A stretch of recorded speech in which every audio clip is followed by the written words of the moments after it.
Assalamualaikum warahmatullahi wabarakatuh. Salam sejahtera. Semoga kita semua ada dalam keadaan sehat walafiat. Amin. Kali ini saya mau berbagi materi, ciri-ciri atau karakteristik remaja, materi bimbingan dan konseling.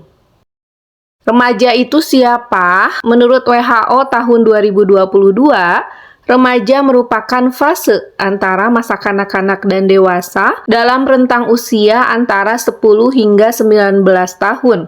Sedangkan menurut Badan Koordinasi Keluarga Berencana Nasional atau BKKBN, remaja merupakan kelompok rentang usia 10 sampai 24 tahun. A. Perkembangan fisik. Remaja mengalami perkembangan fisik yang pesat namun belum proporsional. Pada remaja akhir, proporsi tubuh remaja mencapai ukuran tubuh orang dewasa dalam semua bagiannya, menurut Samsu Yusuf tahun 2000. Perkembangan seks primer dan sekunder. 1. Ciri-ciri seks primer.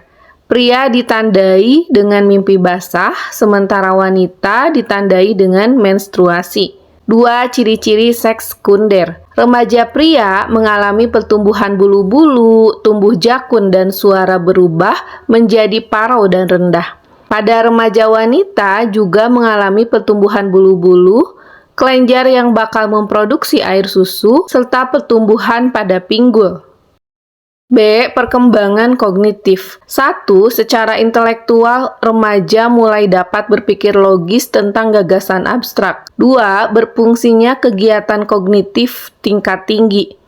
3. Sudah mampu menggunakan abstraksi-abstraksi. 4. Munculnya kemampuan nalar secara ilmiah, belajar menguji hipotesis. 5. Memikirkan masa depan, perencanaan, dan mengeksplorasi alternatif untuk mencapainya. 6. Mulai menyadari proses berpikir efisien dan belajar berintrospeksi. 7. Horizon berpikirnya semakin meluas, bisa meliputi agama, keadilan, moralitas, dan identitas atau jati diri. C. Perkembangan emosi. Remaja mengalami puncak emosionalitas, perkembangan emosi tingkat tinggi. Perkembangan emosi remaja awal menunjukkan sifat sensitif, reaktif yang kuat, emosinya bersifat negatif dan temperamental, atau mudah tersinggung, marah, sedih, murung. Sedangkan remaja akhir sudah mulai mampu mengendalikannya. Lingkungan kurang kondusif. Remaja yang berkembang di lingkungan yang kurang kondusif, kematangan emosionalnya terhambat, sehingga mengalami akses negatif berupa tingkah laku salah suai. Misalnya, 1. Agresif, seperti melawan, keras kepala, berkelahi, suka mengganggu, dan lain-lain. 2. Lari dari kenyataan atau regresif, seperti suka melamun, pendiam, senang menyendiri, mengkonsumsi obat penenang, minuman keras, atau obat terlarang. Lingkungan kondusif. Sedangkan lingkungan yang harmonis dan kondusif dapat membantu kematangan emosi remaja menjadi 1. Adekuasi atau ketepatan emosi, seperti cinta, kasih sayang, simpati, altruis atau suka menolong, respek atau sikap hormat dan menghargai orang lain, ramah, dan lain-lain. 2. Mengendalikan emosi, seperti tidak mudah tersinggung, tidak agresif, wajar, optimistik, tidak meledak-ledak, menghadapi frustasi secara sehat dan bijak. D. Perkembangan psikologis. Remaja sudah mampu berperilaku yang tidak hanya mengejar kepuasan fisik saja, tetapi meningkat pada tataran psikologis atau rasa diterima, dihargai, dan penilaian positif dari orang lain. E. Perkembangan sosial. Remaja telah mengalami perkembangan kemampuan untuk memahami orang lain atau social cognition dan menjalin persahabatan. Remaja memilih teman yang memiliki sifat dan kualitas psikologis yang relatif sama dengan dirinya, misalnya sama hobi, minat, sikap, nilai-nilai, dan kepribadiannya. Perkembangan sikap yang cukup rawan pada remaja adalah sikap conformity, yaitu kecenderungan untuk menyerah dan mengikuti bagaimana teman sebayanya berbuat. Misalnya dalam hal pendapat, pikiran, nilai-nilai, gaya hidup, kebiasaan, kegemaran, keinginan, dan lain-lainnya.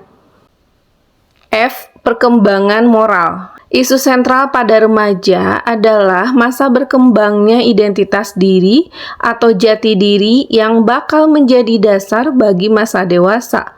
Remaja mulai sibuk dan heboh dengan problema siapa saya atau who am I. Terkait dengan hal tersebut, remaja juga risau mencari idola-idola dalam hidupnya yang dijadikan tokoh panutan dan kebanggaan. Faktor-faktor perkembangan integritas pribadi remaja. 1. Pertumbuhan fisik semakin dewasa membawa konsekuensi untuk berperilaku dewasa pula. 2. Kematangan seksual berimplikasi kepada dorongan dan emosi-emosi baru. 3. Munculnya kesadaran terhadap diri dan mengevaluasi kembali norma-norma dan cita-cita dirinya. 4. Kebutuhan interaksi dan persahabatan lebih luas dengan teman sejenis dan lawan jenis. 5. Munculnya konflik-konflik sebagai akibat masa transisi dan masa anak menuju dewasa. Remaja akhir sudah mulai dapat memahami, mengarahkan, mengembangkan, dan memelihara identitas diri. Tindakan antisipasi remaja akhir adalah 1. Berusaha bersikap hati-hati dalam berperilaku dan menyikapi kelebihan serta kelemahan dirinya. 2. Mengkaji tujuan dan keputusan untuk menjadi model manusia yang bagaimana. 3. Memperhatikan etika masyarakat, kehendak orang tua, dan sikap teman-temannya. 4. Mengembangkan sikap-sikap pribadinya. G. Perkembangan spiritual. Iman dan hati adalah penentu perilaku dan perbuatan seseorang. Sesuai dengan perkembangannya, kemampuan krisis remaja mampu menyoroti nilai-nilai agama ke dalam kalbunya atau kehidupannya. Tetapi, remaja juga mengamati secara kritis kepincangan-kepincangan di masyarakat atas praktik-praktik keberagamaan. Banyak lapisan masyarakat yang gaya hidupnya kurang mempedulikan nilai agama, bersifat munafik, tidak jujur, dan perilaku amoral lainnya. Disinilah idealisme keimanan dan spiritual remaja mengalami benturan-benturan dan ujian. Demikianlah yang bisa saya sampaikan. Mohon maaf apabila ada kesalahan. Wassalamualaikum warahmatullahi wabarakatuh.